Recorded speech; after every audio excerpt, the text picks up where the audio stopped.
The following is rated not safe for work. It contains strong language, adult situations, and lots of spoilers. Discretion is advised.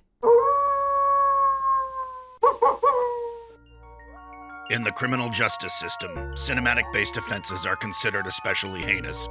The dedicated attorneys who investigate these villainous films are members of an elite squad known as the Reels of Justice. These are their stories.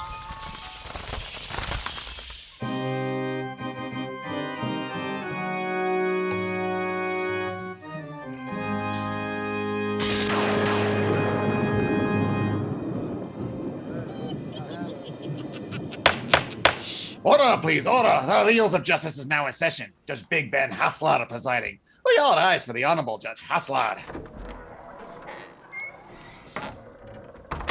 Be seated.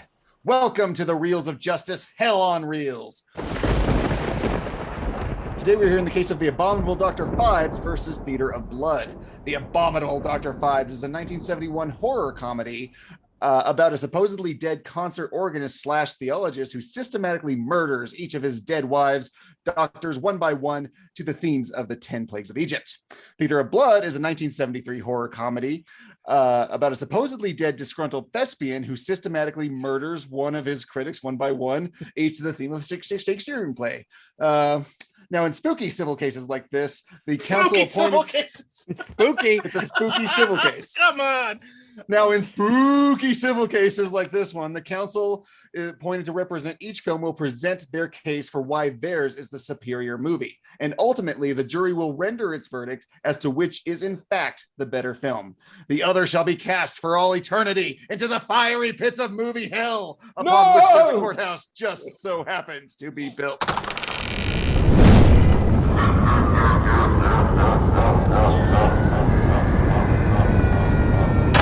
Mr. Ryan, the funk of 40,000 years. Luis Rodriguez, you are appearing on behalf of the Abominable Dr. Phibes. You may present your opening statement. We stand here today debating the relative merits of two solid films engaged in mortal combat. What I and my distinguished colleagues say today will determine the course of history, as we all know that Reels of Justice is not only the most popular podcast in the history of the medium, it's also legally binding. Yes. I want the ladies of the jury to hear me plainly when I say this. If you make the wrong decision, like declaring Theater of Blood in any way better than The Abominable Dr. Phibes, the rule of movie law and order shall, as we know it, shall crumble and fall. Oh no. Should you fail law and order, a plague will be unleashed upon your houses. But since Dr. Phibes already owns the patent on actual biblical plagues, you'll face sillier plagues like drowning in marshmallow fluff, or being chained to an operating table where you'll be forced to endure nonstop screenings of the motion picture Cats. And then you'll die, which might be kind of a release. I will say many things over the course of this trial. I will speak blatant untruths, mark my words. I will say things that are deceptive and do not actually speak to my actual opinions, as I always do when I don my mercenary cap. But when I call The Abominable Dr. Phibes a 4-star classic, make no mistake, I mean it. Unless I've already started lying. I'll never tell. Or will I? Maybe that's a lie too. Thank you. Case dismissed. Thank you, Mr. Rodriguez. Appearing on behalf of Theater of Blood is Professor Jeremy Black. What awaits the jury or may not await the jury if your movie is presented the superior film? Well, distinguished ladies and gentlemen of the jury, I originally proposed that we discuss this film because it is a great film. I then had the opportunity to see it again. Not often when one sees a film again does one think, ah, yes, I was right. Often one thinks, God, why the hell did I suggest that? On this case, not only did I think it was a great film for a second time, I also watched my opponent's film. And I have to say there were moments of longeurs, eased, of course, by the whiskey bottle. There were moments of boredom, eased by the passage of liqueur chocolates down one's throat as one searched for some degree of response or sensation to what was going on. So I would like to say and explain, as I hope to do, why my film is an excellent film. I would prefer not to criticize the other film because it's not fair on my opposing counsel. But can I just start off by saying it is an appalling film, badly constructed, terribly boring, with an uninteresting female lead, with Vincent Price given a very poor script, and it's not worth watching. Thank you very much. You're very much in order to do so. Wow. Mr. Rodriguez, please present your first exhibit. Without Dr. Phibes, cinema, specifically genre cinema, would look very different. If you're a fan of the work of Tim Burton, recognize that his distinct visual aesthetic owes greatly to Robert Fustes' film. If you enjoy another masterpiece, The Phantom of the Paradise, the pop art Deco style feels torn from the iconography of Dr. Phibes. In terms of stuff like Saw, and to a lesser extent its many derivations, we would be remiss if Dr. Phibes didn't come up. From the lethal froghead kill to the final showstopper involving a time-released acid mechanism and an implanted key that must be surgically extracted before Phibes' final potential victim can be released, I get the distinct feeling that James Wan and Lee Wannell were paying as much attention to this as they were to the hacksaw amputation scene in Mad Max. But most notably, without Dr. Phibes, the film my distinguished colleague has been defending, Theater of Blood, would not exist. Point of fact, Theater of Blood was envisioned as a parody of Dr. Phibes, which is a strange thing to consider when we take note of the film's strong sense of humor. More on this later. If anything, Theater of Blood is actually a remake. We have the nefarious protagonist/antagonist who is believed to be dead. We have 9 intended victims being killed in eccentric fashion. We have the protagonist/antagonist lady assistant. We have the murders themselves, which are literary in origin. If we acknowledge that without the bones of Phibes there is no theater, we must acknowledge its superiority. Case dismissed. Stop doing that. Keep dismissing the case. Professor Black, Luis Rodriguez wants to play a game. Does everything owe more to Dr. Phibes? Well, I wouldn't have said so, but also I'd make the point that one is a better film than another. And you can have something which originates an idea, but it quite frankly can be readily surpassed. So let me give you some honest points here.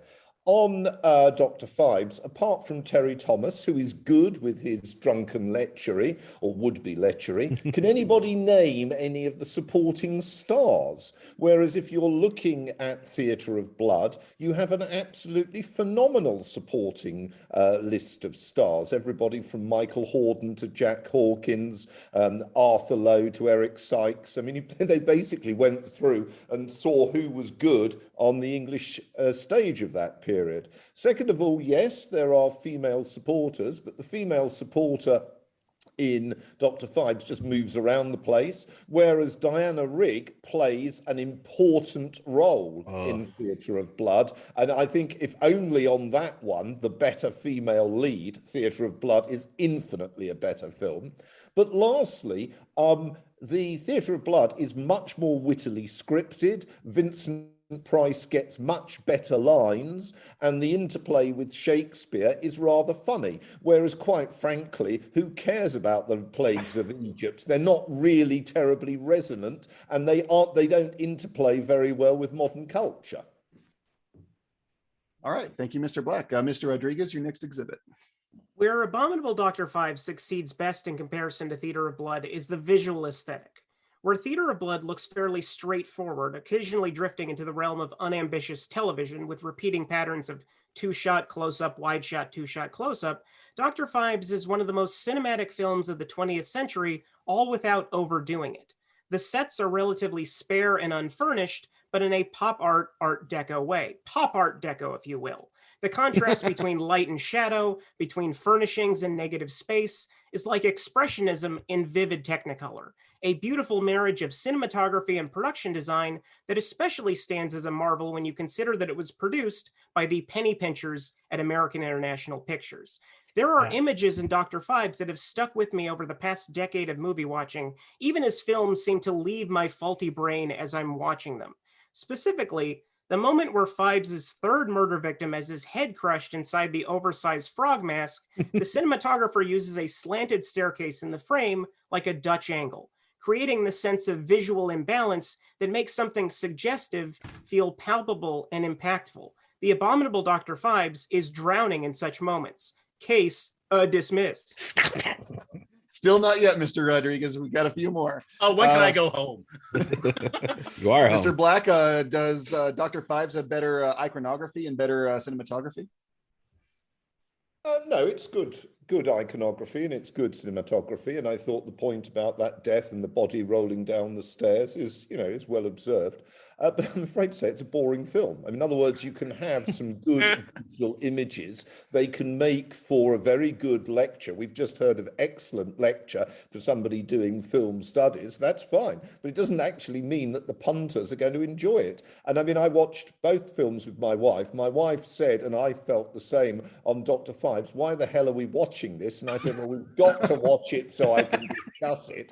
Whereas she'd never seen Theatre of Blood before, and she was absolutely fixed. So there you go. I think that's an interesting audience response. And I do think, I mean, it's very important when we're doing Reels of Justice, we're talking to the wider public. We're not talking to a small group of film critics who you could fit to a telephone kiosk to discuss advanced structuralist theory. Point of clarification from the bench. You thought the frog mask closing in on a guy's head was boring? Yeah, I didn't think it was particularly exciting. It was obvious what was going to happen. I mean, you weren't surprised at that, were you? I mean, It's thought obvious never what's going to seen happen. it. We all know Actually- it pops actually, up I in Gone thought with the what was- Wind. No, I thought actually that was pretty obvious, just as it was pretty obvious at the beginning when you get the spectral character endlessly playing the organ before you see his face. What a surprise! It finally pans and you finally see it's Vincent Price. You're not going to tell me you were surprised by that. It was ultra boring. The female lead in that film is ultra boring.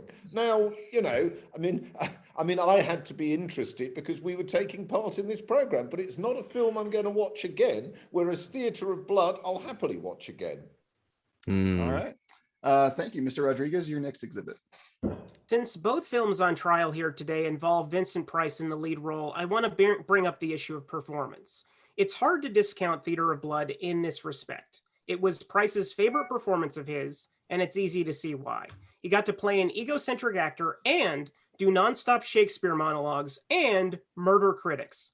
But Dr. Phibes is not only more iconic, it's the better performance. As the titular doctor, Price has most of the luxuries that most protagonists are afforded stripped away. Despite being the lead, at no point over the course of 90 plus minutes does he ever speak dialogue on screen, instead having to react to dialogue recorded after the fact, moving his throat muscles to give the illusion that he's speaking through an acoustical device. By going non-verbal, Price has to say more with a static, withering look than most actors do with 100 pages of dialogue. Because his human face is merely supposed to be a prosthetic that he applies daily, his facial features are restricted in terms of movement and expression.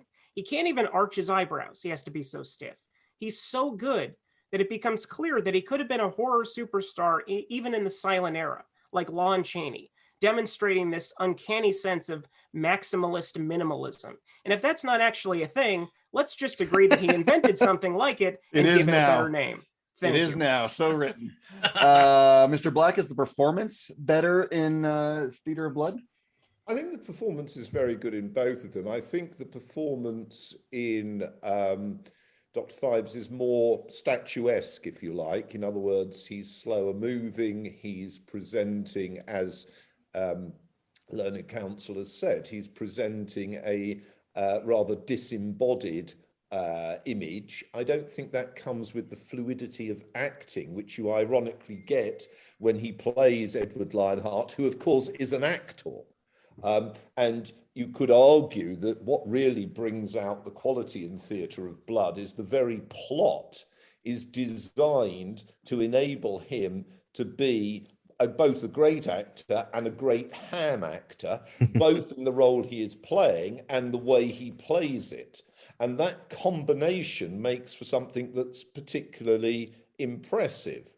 Now, it's based on the style of Shakespearean acting of Price's younger days, and I think it captures it rather well, and he then pushes it further.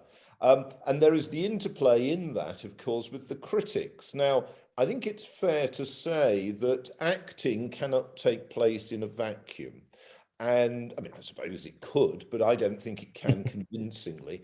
And the acting in Dr. Phibes is, in a sense, in a vacuum because the doctors are not really of much interest. Whereas what is very interesting, and indeed in many senses, as we are told, they are innocent. Whereas the point about the critics, as depicted in Theatre of Blood, is they are indeed a self-satisfied bunch of conceited, corrupt individuals, which indeed it is their vanity, it is their lechery that helps to provide the opportunities to slaughter them. And that, I think, makes for a much better interplay. So not only that Price gets the opportunity to act a marvelous role that allows for the kind of overacting that is central to comic horror, but also he is enabled to do that because he is interacting with the critics, and on top of that, because the lines he gets are from Shakespeare, who is the greatest writer of drama in the English language. And quite frankly, I'd rather see Vincent Price hamming it up as a Shakespearean actor than somebody like Laurence Olivier playing it straight. Hear, hear. Mr. Rodriguez, did you have any other exhibits? I have one final exhibit. The Abominable Dr. Phibes and Theatre of Blood have long been described as campy, which I must admit I find a little bewildering. If we are to understand the greatest definition of the word camp, delivered by the great Susan Sontag, it's that campiness is failed seriousness. Neither Dr. Phibes nor Theatre of Blood is meant to be taken seriously. How can a film in which Vincent Price impales a man on a golden unicorn head, after which he must be rotated counterclockwise to be unscrewed by a wall, or from a wall rather, or even a film in which Price sports a kinky Bob Ross fro, be confused for something that is trying to be serious? Both films are simply funny. Weird too, but one is funnier and weirder than the other. The Abominable Dr. Phibes is gloriously idiosyncratic and eccentric in ways that Theatre of Blood cannot manage to be. It drips oddness from every single visible pore, and even some pores beneath its tasteful clothing.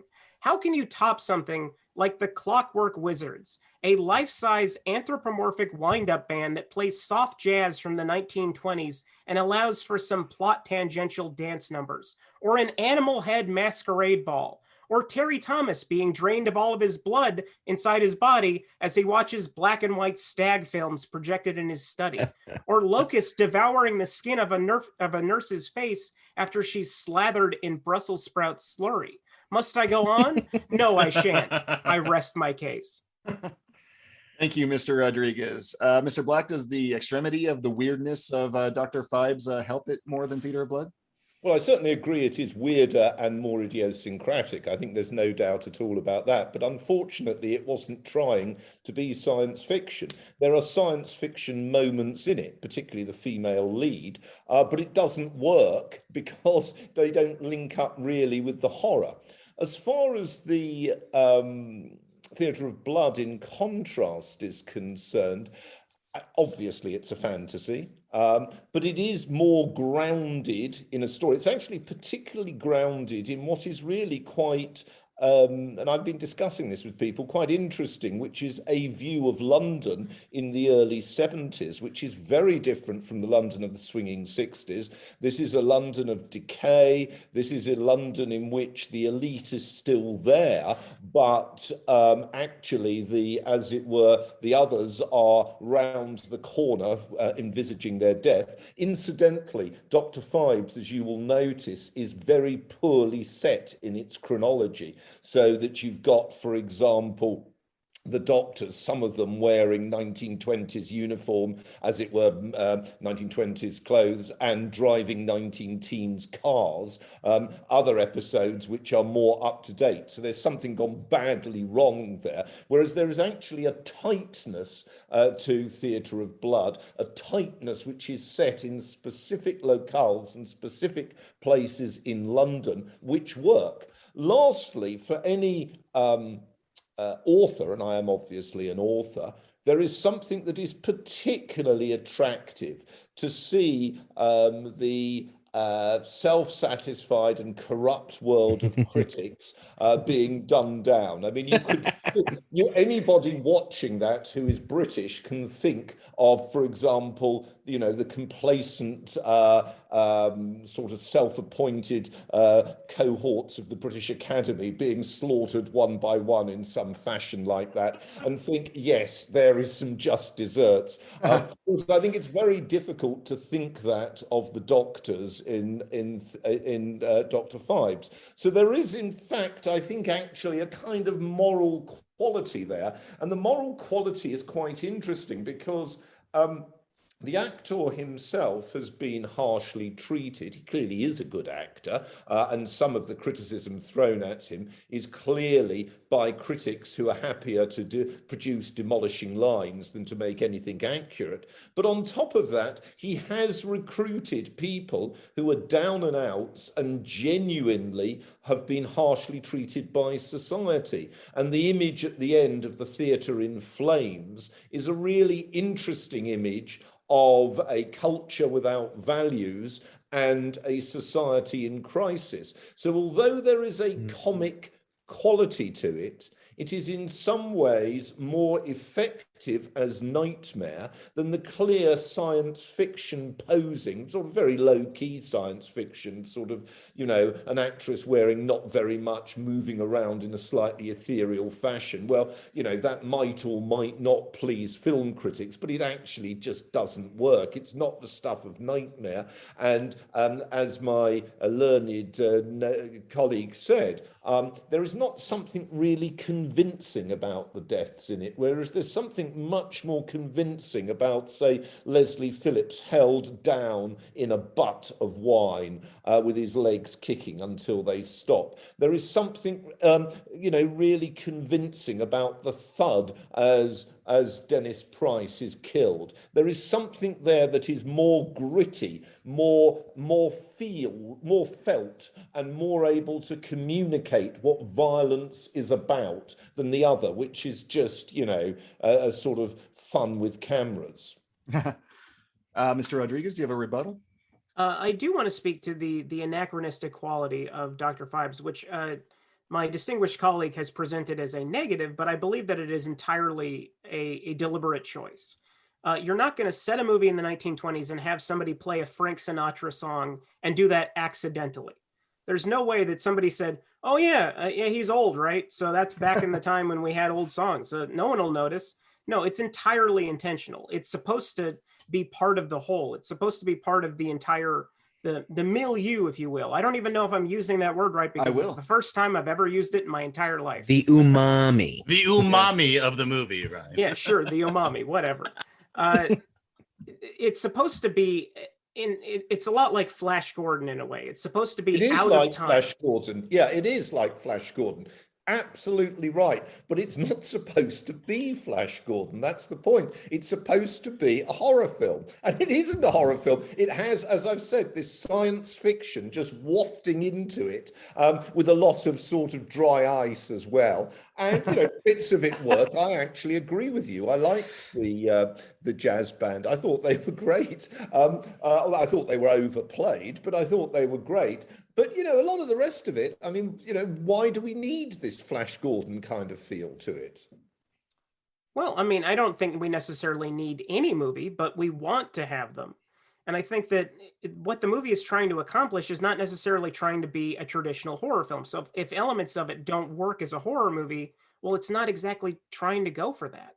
I think we need to take a movie on its own merits and what it's attempting to accomplish. And I think that what it's attempting to accomplish is be fucking weird.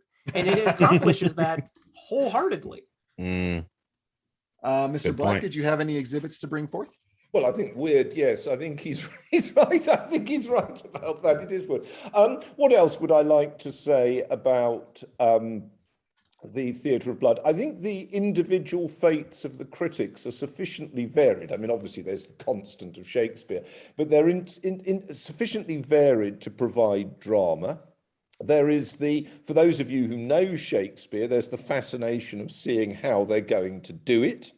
which I think is really interesting, and how they're going to translate it to the modern world, as in the killing of the lady critic, in as if Joan of Arc being burnt alive, but done in a hairdresser's. And by the way, Vincent Price, if you want to ask about campness, the campest thing in the whole thing is Vincent Price as a camp hairdresser, and he does that, or barber, or whatever you want to call them. He does that rather brilliantly, I have to say. But the variety that comes from the individual fates of the critics, and the fact that so many of them are able to act brilliantly, and that individual emotions are captured. So when Jack Hawkins kills his wife in the scene of Othello killing Desdemona, because he has been incited to think that Vincent Price, as the supposed masseur, has been having an affair with her. That is actually both a brilliant modern realization of Othello. It is a wonderful piece of acting by Vincent Price, and actually it's not a bad piece of acting by a rather elderly Jack Hawkins. So I think you've got all sorts of interplay there that work very well. And of course, you've got Shakespeare's lines as well. Mr. Rodriguez, is the depth and variety of the kills in Theater of Blood superior to Dr. Phibes? Not at all. The first two murders that we see on screen in Theater of Blood are both stabbings. Now, that's about as conventional as you get when it comes to horror movie deaths. Now, is there anything in Theater of Blood that is as imaginative as the Brussels sprout slurry being dumped on a woman's head and then sending locusts into her room to eat her face off and leave her hair? No. Leave her hair? I don't fucking care about Shakespeare. Shakespeare can go screw. I'm talking about locusts and Brussels sprout slurry, people. This is the trueness. This is the greatness. There will be Ryan. No insulting of the immortal bard. We know how Ryan feels about theater. That's true. It's a boring. It's a boring. Mr. Black, do you have any other examples? That's interesting. I mean, that's interesting talking about theatre. By the way, I did think that was a clever killing. I did think that was a clever killing, incidentally. I'm not sure whether it was slurry, but I did think it was a clever killing. As far as theatre, and I think you're right, it is theatrical Theatre of Blood, not just in the title and in the plot, but in the way it is staged. And of course, it is set within small contexts, so it works in the particular places in which the individual critics are killed. I think that as a result of that, it benefits from the degree to which Vincent Price can clearly act, not only his own role, but his own role when he is asked, or for plot reasons, is asked to present himself in very different disguises. And ironically, he shows what a great actor he is. Okay. Would you like to rest your case there, or do you have any further exhibits? No, I think, well, what I'd like to rest my case on is a simple one. I mentioned last time that we were going to be seeing or discussing these two films, and I suggested to listeners that they might wish to watch both of them. I hope listeners have had the opportunity to do so. In Britain, you can pick up both of the films for free on the internet to look at. And I just hope that my comments have some resonance with what listeners are thinking. I mean, on top of that, there's a whole host of other things I can talk about. The use of colour in Theatre of Blood, the palette of the film, if you like, the use of music, and without any of that droning organ music in the other film. I mean, I think the brilliant way Diana Rigg does it, and I don't want to give it away to anybody, but she really plays that outstandingly, and actually a very interesting twist. I thought a very interesting twist. So well done. That's what I would say. Well done to Vincent Price for producing a film that can still, a half century later, give not only pleasure, but also pleasure immaterial of where it stands in some theorist's supposed account of the important origins of some supposed development, of some supposed significant strand in supposed film history. Right, I'm afraid I just watch films out of interest. There you go. All right. Well, thank you. Both sides have rested their cases. The attorneys will now present their closing arguments. Mr. Rodriguez, you may begin. The Abominable Dr. Phibes may have been produced in 1971 and set in the mid-1920s, but it's poppy in a way that makes it always feel contemporary. In fact, the only thing that actually dates the film in any way is the utter lack of cellular telephones. It holds up because it's a timeless story well told. Here's a man who does what we'd all like to: play an organ in a black shroud, viciously murder all those who've wronged us, drain Terry Thomas of all his blood. You know, goals. The Abominable Dr. Phibes endures and did as much for the nascent slasher movie genre, back when it was still known as the Giallo, as Michael Powell's Peeping Tom, or dare I say it, Hitchcock's Psycho. Theater of Blood, on the other hand, is sloppy seconds. It exists because someone ran before. Someone proved it could be done. If you like anything in Theater of Blood, you can't not give Dr. Phibes credit for it, because they're basically the same movie, from the superficial aspects down to the narrative bones.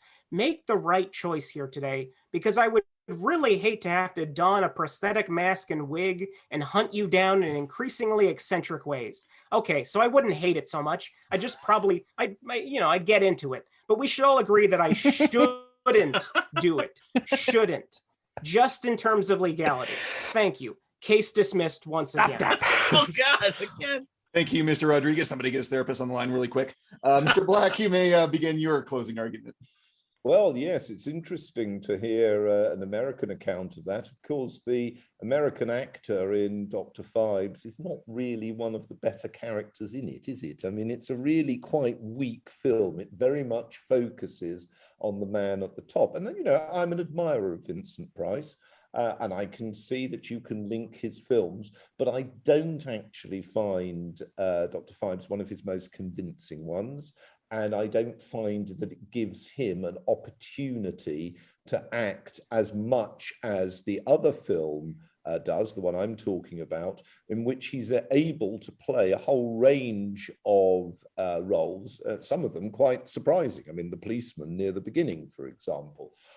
So I think that what you've got is an actor's play. And, well, obviously, if we add in Diana Rigg, an actress's play as well, with a fantastic supporting cast. And that play is represented to us and for us by film. It is in some respects a rather lurid Agatha Christie on, Gone to Speed, as it were. We can rephrase that if you want.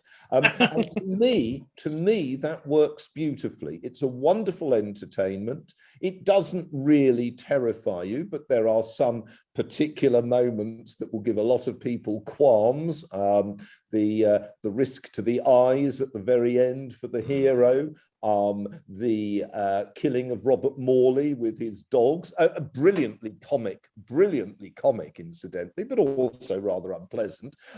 It is a funny film. It's a well-acted film. It's well scripted. It is the interaction of many characters clearly enjoying themselves immensely. And they get all of these great people doing these walk-on roles. Arthur Lowe, Joan Hickson, wonderful characters giving these walk-on roles and doing them well, not just, oh, here I am, I'll collect a few bob for a day's work, really enjoying them. And I think it works well. I think the interplay and the contrast between, on the one hand, the group of critics, and on the other hand, Price and his down and outs is really clever. I think the way the police don't know what's going on and are tricked, that also is impressive. And I think the whole fits together to make a very attractive and interesting film, which is a triumph for its protagonist, but also a triumph for ensemble acting and for making Shakespeare interesting to a new generation. Thank you both. Members of the jury, Mr. Rob Maynard, Mr. Dylan J. Schlender, and Mr. Big Ben Hassler. You have all heard the facts concerning this case. Now it is up to you to determine the film that is superior and which will be condemned to the depths of movie hell for an infinity of pain and torment. The bailiff will escort you to the deliberation room to render your verdict. Seeing Vincent Price kill off all those doctors is why I left my practice. I couldn't live in fear all the time. Wait, the bailiff was a doctor? He was. Apparently, His a lot name of is people died on officially his Dr. operating Bailiff. table. Dr. Bailiff. All right, guys. Interesting case here. I think we all agree there are no bad Vincent Price movies. Agreed. I like that Jeremy went hard against the other movie. Normally, he's much Usually, more complimentary. Yes, usually he's a lot more complimentary. I would like to say, too, this is our second Jack Hawkins movie that we've done with Jeremy. He was in Zulu as well. Big Ben, what are you thinking? Yeah, these are kind of essentially the same movie, which I sort of liked because it's sort of easier to compare. For me, it's sort of like highs and lows, though, because I do like the iconography in Dr. Phibes just so much. Him playing that organ, it didn't resonate with Dr. Black, or Professor Black, but it was for me, it got me. On the other hand, it gets lows, like when they're like investigating and Vincent Price isn't on the screen. I don't care as much, it is very boring in those moments. Whereas Theater of Blood sort of has that sort of nice average. He's there, but there's also other actors that can sort of carry it when Vincent Price isn't on the screen. The critics are all interesting in Theater Yes, of Blood. I was going to say, I think you nailed it right there, Ben, is that the critics are interesting. And you do kind of have that twisted sense of like, ooh, I can't wait to see how this guy's going to die. I mean, like the fat guy with 2 dogs and he's just such a dandy. And you're like, he's gonna suffer, It's like you're just no doubt. Doggy woogies. Well, but you know what kind of bums me out? The dogs suffer too. Well, and okay, it's not the dog's fault. So, I like, understand. the thing about this in Theater of Blood, the dude where he cut the critic's head off and the wife was asleep next to it, the wife didn't get anything bad to happen to her, right? Like he was only punishing the critics. But then Vincent Price kills the wife of the adulterer and the dogs. Right. They weren't critics. They were innocent. No, but that was part of the pageantry of it. The children had part to of the die, Shakespearean but play, it's like he the had to dogs, kill his wife. and the wife had to be killed by the critic. So like, the internal logic is still sound. The logic's sound. I just think it's kind of mean. He is evil. Well, yeah, he's not a good guy. I think up till there, he's sort of morally ambiguous because once again, he is just killing critics. And I would like to say that we do not count as critics. No, we are jurors. We are scholars and jurors. This is a legal process. Absolutely. And nobody hates lawyers. No. So, but if I want to say what I did like about Dr. Phibes, though, I did like the mechanical band. I did like the organ and stuff. Pretty much everything Ben said. I'm pretty much everything in that setup was with just him on point. With him on the shoehorning in of the plagues, though, and they just kind of airbrush over by saying, "Oh, well, he studied theology." Even though, and I'm sitting there like, bats? Was that a plague or did I? And that's the other thing too. Then they have to change so much, and it's like, okay, so he studied theology while he was being like a master inventor, organ player, and all this stuff. It just really strained it, and you feel like if they stuck more with him being a tinkerer, right, and that's how he would kill him, like really proto Saw, kind of like what. Yeah, that Ryan surprised me. I didn't about. know that going into this film. Yeah, and that's immediately what I thought too. I was like, wow, you could definitely see a lot of people who took inspiration from this. Mm-hmm. And then, though, like Jeremy said, though, you can have things that inspire and then are surpassed. And I think that's what we're looking at today with Theater of Blood. How over the top it is, but it all works internally. Internal logic and intentionality are very important to me when we're looking at these kind of movies. And for me, Theater of Blood just worked and resonated with me on a different level that Dr. Phibes didn't. Though I did enjoy Dr. Phibes. Like I literally can't wait to watch Theater of Blood again. Like that one's gonna be in the rotation. So I'm locking in Theater of Blood right now myself. An eager little beaver there. See, I feel like if I'm gonna watch, like now, I really want to watch them both. Like if I ever am in the mood for Theater of Blood, I'm also going to be in the mood for Dr. Phibes too. I think Ryan made a great point. I think Phibes is visually stronger. Theater of Blood is often kind of muddy and dark, and whereas everything in Phibes is really pop and poppy. I think he's also right that the deaths are more interesting, but they have to leave the theme more often. Like, like impaling someone with a unicorn horn. It's like, well, I guess that's kind of beasts. It's kind of a stampede. Yeah. Well, and like, but it's kind of not. Kill anyone in the Bible either. It's like they ate crops and stuff. So and that's and then they starve. But yeah, so it's like the killings are more absurd and grandiose, but they are just as entertaining in Theater of Blood, even if they're just stabbings, because they have the Shakespeare theme as well. And also, speaking of the set design, stuff like that too, Theater of Blood didn't use any sets either. Like, so that was all filmed in London as like French Connection style. Whereas I think what Dr. Phibes clearly had these really well constructed sites, you know, so those were deliberate aesthetic choices. I don't think one is a failure or superior to the other. I think one's more interesting is what I'm saying. And I think that the poppy, like brightly colored high production sets are more interesting. I'm just saying that's a strength of Phibes. That's that fair. I think is over Theater of Blood. Big Ben, which way are you going? Well, yes, Theater of Blood owes a lot to Dr. Phibes, but you know, Empire Strikes Back owes a lot to Star Wars. You can like take a concept and kind of blow it up. Plus, Star Vincent Wars Price, is better. Yeah, well, Yeah, Okay, it is. A Star Wars settle Empire's- down. Ryan's gonna that's hunt another you down question. just for saying that. Now. He doesn't even care about the Phibes- movies now. Vincent Price is having so much fun in Theater of Blood. You can tell he loves like the dynamicness, and on an average, it has my attention more than Dr. Phibes does. So I think I'm going with that one, Theater of Blood. All right, Theater of Blood. So 2 for Theater of Blood. So I think one of the big differences to me is Vincent Price himself. Ryan's right that Price gets so much out of this non-speaking character He does. Of Phibes. He brings a lot to it that tons of other people couldn't. But if I'm watching Vincent Price, I want to see him speak because Vincent Price's voice and everything is so interesting. I want him to talk, and I want him to be really big and over the top. And Theater of Blood gives me that.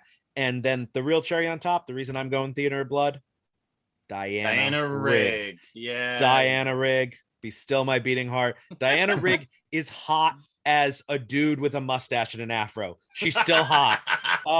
So Diana Rigg. So Theater of Blood. So let's get out there and tell that a very handsome judge.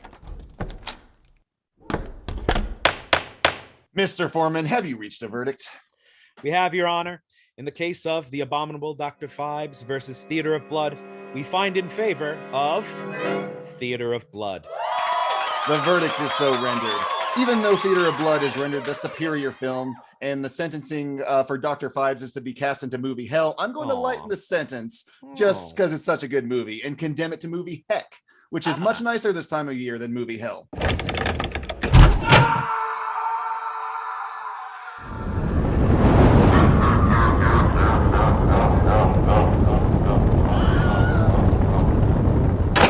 Court is adjourned. You just need a light jacket. This is Vincent Price from the Gabagool Gazette. Jeremy, darkness falls across the land. The midnight hour is close at hand. This verdict, where do your thoughts stand? I'm very pleased. I thought, as I saw Vincent Price as the sinister hairdresser, for example, what a brilliant actor he was.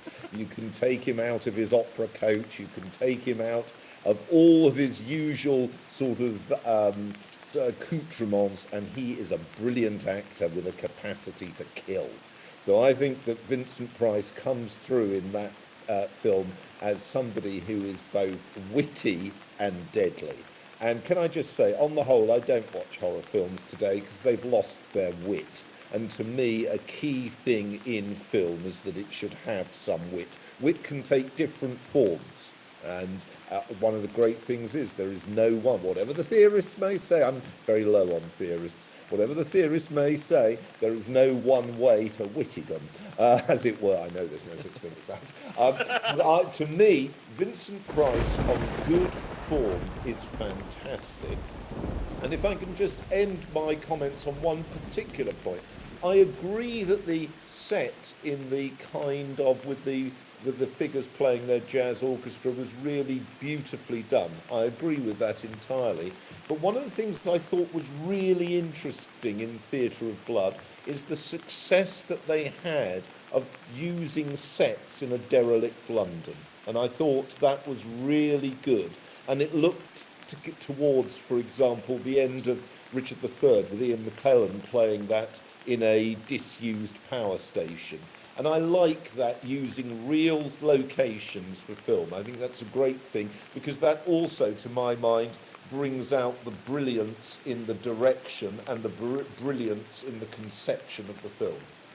Well, thank you very much, Professor.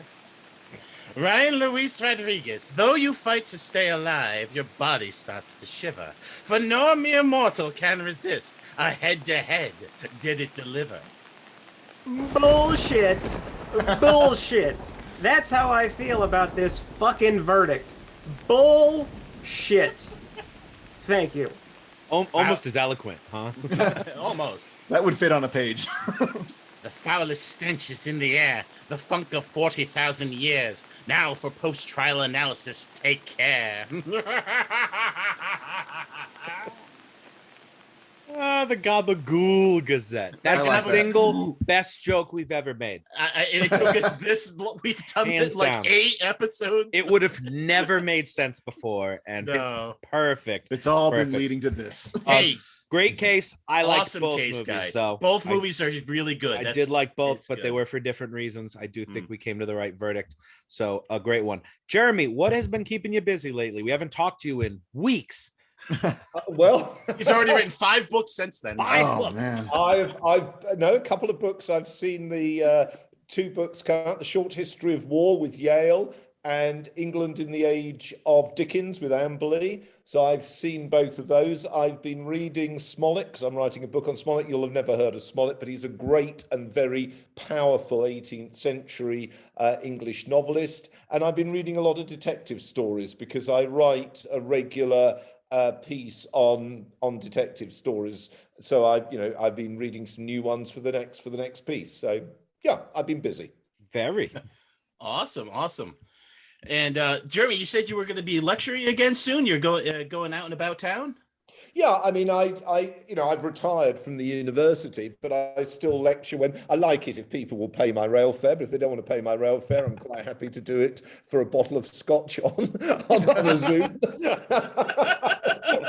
Can I be your journeyman or apprentice? That sounds awesome. No. Well, there you go. Scotch, not bourbon, I have to say. There's many wonderful things about America, very many wonderful things, but bourbon is nowhere near as good as Scotch. Let me just tell you that. Politely disagree. Well, that's fine. fired. No, the Americans do have fabulous beers. I remember 1988, I was at Yale doing a visiting fellowship, and I went up to Hartford to have lunch with somebody, an American, and he said to me, let's have this beer to go with this meal.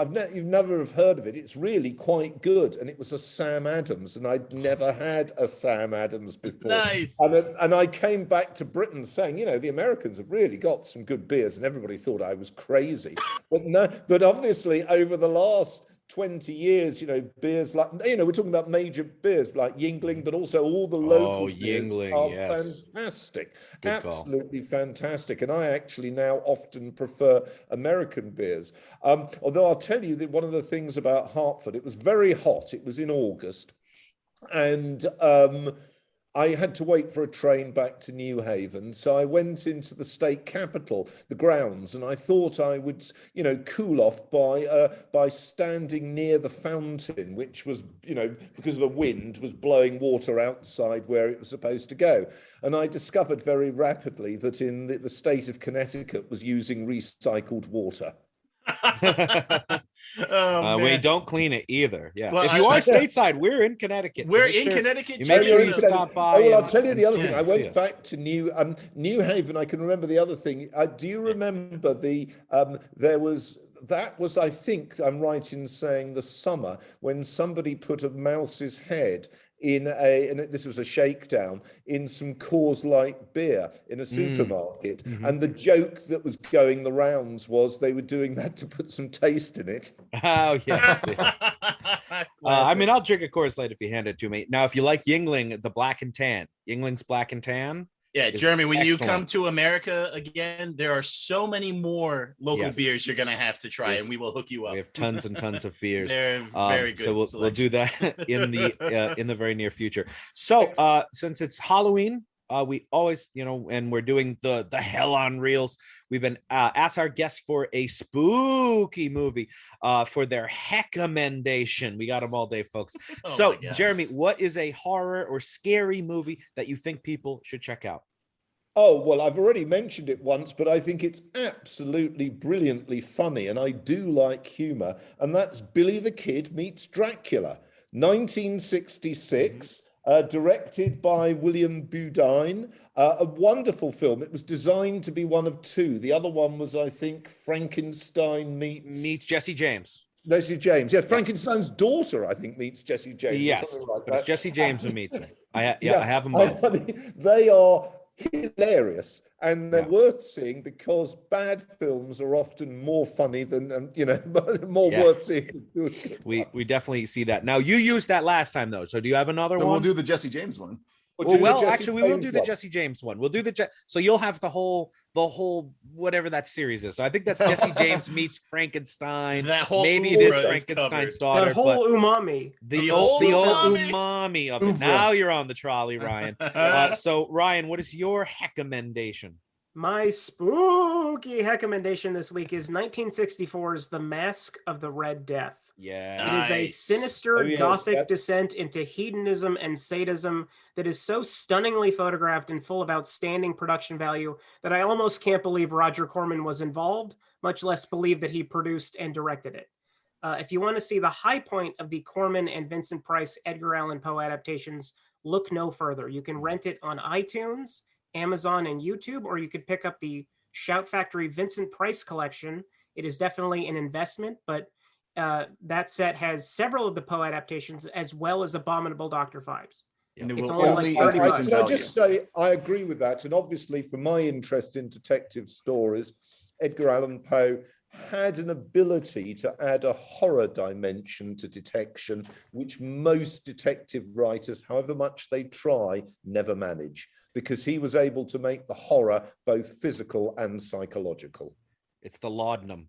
It really brought it out of him. You mean that's what my response is? No. But no, that's great. I love Mask of the Red Death. I wrote a piece that was kind of a parody of it last year, so I watched it several times. So it's definitely a great one. Big Ben, what have you got? If you're like me, and I know I am, you're actually Vincent Price, and I live in a world narrated by me, Vincent Price. So finally, a nice little short film came made by Tim Burton pre-Nightmare Before Christmas that shows just the torment I live on a daily basis. And that is Vincent. It runs over 6 minutes, and it's a fun little tribute to everyone's tortured actor. Well, that is great. And only 6 minutes. There's no reason not to. There's no reason not to. Like, you can scroll Facebook for 6 minutes, or you can watch YouTube. This. You could watch it like 10 times and it'd be like watching a regular movie. Yeah. All right. Still a relatively short one, actually. So I'll go next. I'm sticking with the theme that we've had of our recommendations this week. I'm going with another Vincent Price film, although he takes a bit of a back seat in this one, and that's 1958's The Fly. A scientist working on experimental teleportation technology accidentally fuses his DNA with, you guessed it, a fly. Right. Hilarity ensues. But in all seriousness, this is one of my favorite films, and I love how it's sort of framed as a whodunit, or should I say a why-done-it, as the horrific incident mostly unfolds in flashbacks. While I really like the Cronenberg remake, for me, it doesn't top the original, especially the ending, which is still one of the most skin-crawlingly disturbing endings to a film that I can recall. So you could freak me out by quoting it. I don't like it. It doesn't appear to be streaming for free anywhere, but I'm sure if you look, there's somewhere you can catch it on the web.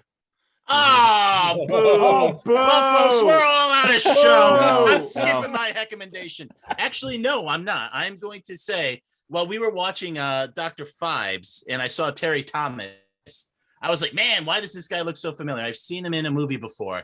And this is why I love Living in the Future, because I knew I saw him in. I'm like, I've seen him in a movie where he gets killed and his teeth are in a jar. And that's all I could remember. Right. And so I go to Google and I put that in. And what do you know? The Vault of Horror, 1973. It's an anthology movie about a group of men discussing nightmares that they're having. But the twist is they're all dead. And those stories are all how they died. So it's kind of like a Twilight Zone kind of thing. And yeah, so Real that's why. spoiler there, man. Well, Yeah, that is a spoiler there. Right? A little bit, little spoiler here, little spoiler You there. gave a spoiler with your comment about Diana Rigg, you know. You gave Also true. Oh, But we have can that at the spoil the beginning. movies in the case. Oh, you finally came around to that, okay. did Yeah. you? Oh, You and- finally and- came around to my side of things. And Jeremy, you actually told everyone to watch the movie before the case, so that's on sorry. them, you know. That's true. So That's true. they did. Well, so anyway, my recommendation is The Vault of Horror. It's a nice, scary movie, anthology movie. It's fun to watch. And they were dead the whole time. And the Terry Thomas story really stuck with me. So, because I saw that, God, I had to have seen this movie like in 1994 when we were vacationing in Cape Cod, like one time, and it was on basic cable or something. It stuck with me all these years. And now we live in the future, so you can Google and find it. I want to throw in another recommendation since the last one we Yeah, got sure, for this Ryan. month, and we've got Jeremy in, and I wanted to do a Hammer horror movie as well, because the Brits do horror so well. And I watched one from, I think it was 1964. I don't have any notes for this. It was 1964, and it's called Nightmare. And it's kind of a psychological thriller. It's I won't tell you too much, but it's kind of some characters trying to drive another one crazy for benefit, and it's black and white, and it's very creepy and spooky. And I just really liked it. It had a lot of twists, I thought, for a movie from that period. So I thought it was quite entertaining. Nightmare from 1964. Nightmare. You know, another good Hammer movie that I watched when I was a kid a lot was The Creeping Flesh, and it didn't hold up as much on a rewatch, but it is. But You're that's all another Peter one. wiser now, sir. It does. It has Peter Cushing, so it's fine. Peter That's true. Cushing's another one. Anything he's in is Guys. Hey, you know who's back? Vincent Price. Because as we start to wind things down here, we'd like to remind our listeners that if you leave us a spooky iTunes review and send us a screenshot of it on either Twitter, Instagram, or Facebook with the hashtag ROJ Reviews, you'll be entered into an upcoming raffle for some really cool Reels of Justice swag. good. Sort of sounds like Orson Welles. a little bit getting that. I like it. But yeah, with that, we are all out of show for the week, but we want to thank our guest, Jeremy Black, for joining us. Thank Pleasure. you, as usual, Jeremy. Number 5-time guest, Jeremy Black. Well, You I have- enjoy it immensely. It cheers Yes. me up, so that's great. Awesome. Well, we good, love that's good. having you. That's great. And we know we'll have you back very, very soon. I know we talked about that already. And we hope that everyone else will be back with us again soon as the Reels of Justice keep turning. Count it. Phibes.